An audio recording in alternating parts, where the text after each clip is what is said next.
Assalamualaikum warahmatullahi wabarakatuh. Semangat pagi dan salam sejahtera untuk kalian semua.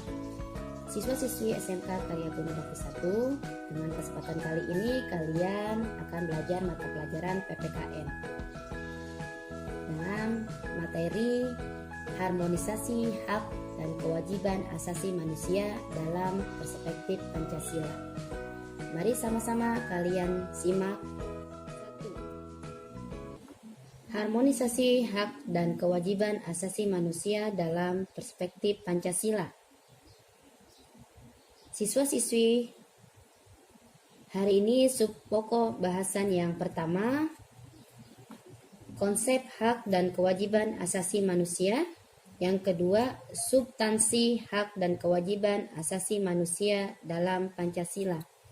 Yang ketiga, kasus pelanggaran hak asasi manusia. Dan yang keempat, upaya penegakan hak asasi manusia. A. Konsep hak dan kewajiban asasi manusia. Apa arti hak dan kewajiban? Hak adalah kekuasaan untuk berbuat sesuatu. Kewajiban adalah sesuatu yang menjadi tugas manusia yang harus dilaksanakan dengan penuh tanggung jawab. Pengertian hak asasi manusia menurut Undang-Undang Nomor 39 Tahun 1999 tentang hak asasi manusia. Hak asasi manusia adalah seperangkat hak yang melekat pada hakikat dan keberadaan manusia sebagai makhluk Tuhan yang Maha Esa, dan merupakan anugerahnya yang wajib dihormati, dijunjung tinggi, dan dilindungi oleh negara, hukum, pemerintah, dan setiap orang demi kehormatan serta pelindungan harkat dan martabat manusia. Makna yang terkandung dalam hak asasi manusia merujuk pada pendapat John Matterson bahwa hak asasi sebagai hak-hak yang melekat dalam diri manusia. Dan tanpa hak itu, manusia tidak dapat hidup sebagai manusia. Maka terkandung dua makna hak asasi manusia, yaitu hak asasi manusia merupakan hak alamiah yang melekat dalam diri manusia sejak ia dilahirkan ke dunia. Yang kedua, hak asasi manusia merupakan instrumen atau alat untuk menjaga harkat dan martabat manusia sesuai dengan kodrat kemanusiaannya yang luhur. Ciri-ciri hak asasi manusia dibandingkan dengan hak-hak yang lain, hak asasi manusia memiliki ciri-ciri khusus sebagai berikut. Yang pertama, hakiki. Artinya, hak asasi manusia adalah hak asasi semua umat manusia yang sudah ada sejak lahir. Yang kedua, universal. Artinya, hak asasi manusia berlaku untuk semua orang tanpa memandang status, suku bangsa, gender, atau perbedaan lainnya. Yang ketiga, tidak dapat dicabut. Artinya, hak asasi manusia tidak dapat dicabut atau diserahkan kepada orang lain. Yang keempat, tidak dapat dibagi. Artinya, semua orang berhak mendapatkan semua hak, baik hak sipil, hak politik, hak ekonomi, maupun sosial budaya. Makna kewajiban asasi manusia.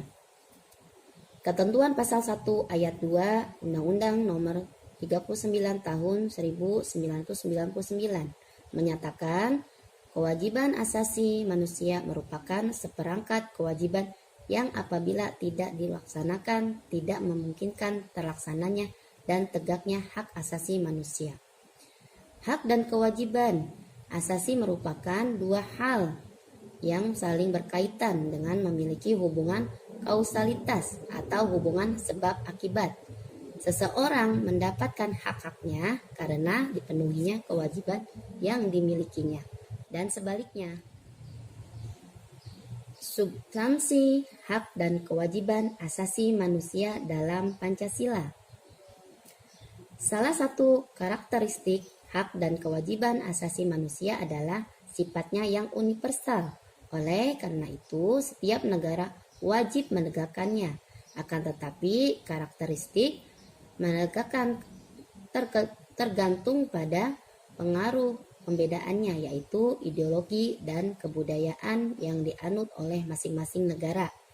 Begitu pula di negara Indonesia, menegakkan HAM dipengaruhi oleh ideologi Pancasila melalui nilai-nilai yang terkandung di dalamnya, yang dikategorikan menjadi nilai dasar, nilai instrumental, dan nilai-nilai praksis. Berikutnya, hak dan kewajiban asasi manusia dalam nilai dasar Pancasila. Nilai dasar berkaitan dengan hakikat kelima sila Pancasila. Nilai dasar bersifat universal, sehingga di dalamnya terkandung cita-cita, tujuan, serta nilai-nilai baik dan benar. Nilai dasar ini bersifat tetap dan melekat pada kelangsungan hidup negara. Hubungan antara hak dan kewajiban asasi manusia dengan Pancasila, contohnya, sila pertama menjamin hak kemerdekaan untuk memeluk agama. Sila kedua menempatkan hak setiap warga negara pada kedudukan yang sama dalam hukum. Sila ketiga mengamanatkan adanya unsur pemersatu antara warga negara. Sila keempat mengamanatkan unsur musyawarah dalam menyelesaikan masalah. Dan sila kelima mengakui hak milik perorangan yang menempatkannya tidak boleh bertentangan dengan kepentingan umum. Upaya penindakan dalam kurung represif. Yang pertama, pemberian pelayanan dan konsultasi kepada masyarakat. Yang kedua, menerima pengaduan korban pelanggaran HAM.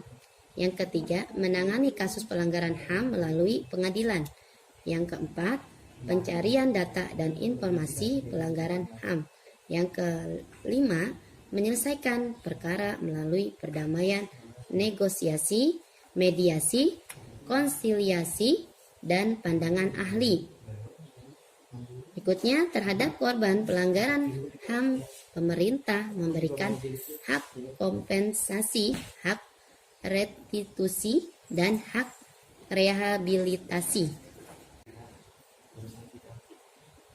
Upaya penindakan dalam kurung represif. Yang pertama, pemberian pelayanan dan konsultasi kepada masyarakat. Yang kedua, menerima pengaduan korban pelanggaran HAM. Yang ketiga, menangani kasus pelanggaran HAM melalui pengadilan. Yang keempat, pencarian data dan informasi pelanggaran HAM. Yang kelima, menyelesaikan perkara melalui perdamaian, negosiasi, mediasi, konsiliasi, dan pandangan ahli. Berikutnya, terhadap korban pelanggaran HAM, pemerintah memberikan hak kompensasi, hak restitusi, dan hak rehabilitasi. Upaya penanganan kasus pelanggaran hak asasi manusia. Yang pertama, upaya pencegahan pelanggaran hak asasi manusia. Yang kedua, membangun harmonisasi hak asasi manusia. Sampai di sini pembahasan materi yang Ibu paparkan. Semoga ilmunya bermanfaat. Wassalamualaikum warahmatullahi wabarakatuh.